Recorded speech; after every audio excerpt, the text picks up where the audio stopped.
هنا معانا السبب الرئيسي للصوت اللي كان بيظهر معانا في النشافة. الجزء ده البرميل ده، الحافة دي وهي بتلف هنا كده في الداير ده، بتلف الدائري ده. طبعا الحلة او البرميل اكلت البلاستيك ده، شوف منظره خلاص تآكل بقى ورق. ده المفروض بلاستيك تآكل خلاص، ده بيتغير. هو ده السبب اللي عامل مشكلة الصوت. ونصيحة اللي عنده مشكلة صوت زي كده لا يصبر عليها ويغيرها فورا او يحل المشكلة، لان المشكلة تضاعفت وزادت كمان وصلت للجزء اللي تحت هنا. ده المفروض هنا برضو تآكل، ده المفروض هنا في جوه بلاستيك، هو ده كده تآكل كله، اتكسر مع الاحتكاك. الحديد بتاع الحلة البرميل تآكل، اكل البلاستيك ده. والمشكلة زادت اكتر كمان.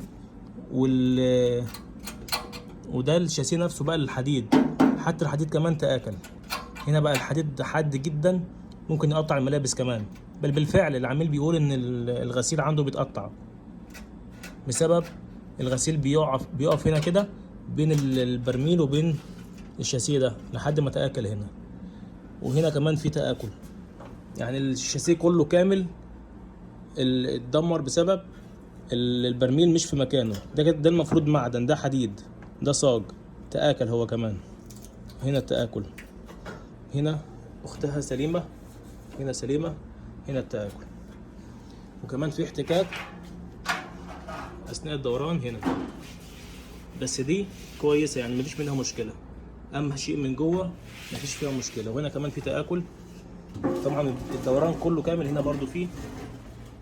ده كله بسبب الصوت زاد، والمشكلة زادت بسبب عدم إصلاحها فورا بعد ظهور مشكلة الصوت. دي الغسالة فكناها، طلعنا كل شيء، وطبعا نظفناها من جوه من الوبر والأشياء اللي جواها.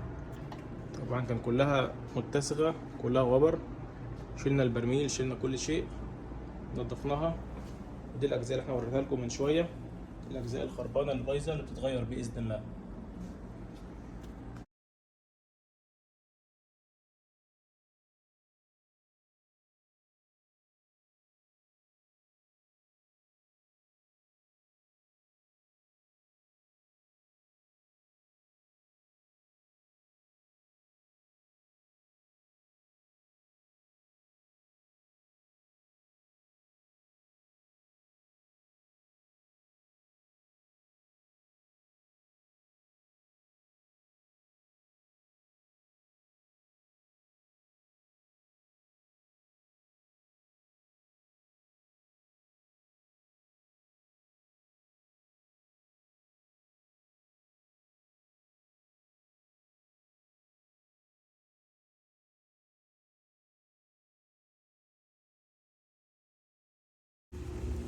هنا الغسالة بعد ما خلاص صلحناها،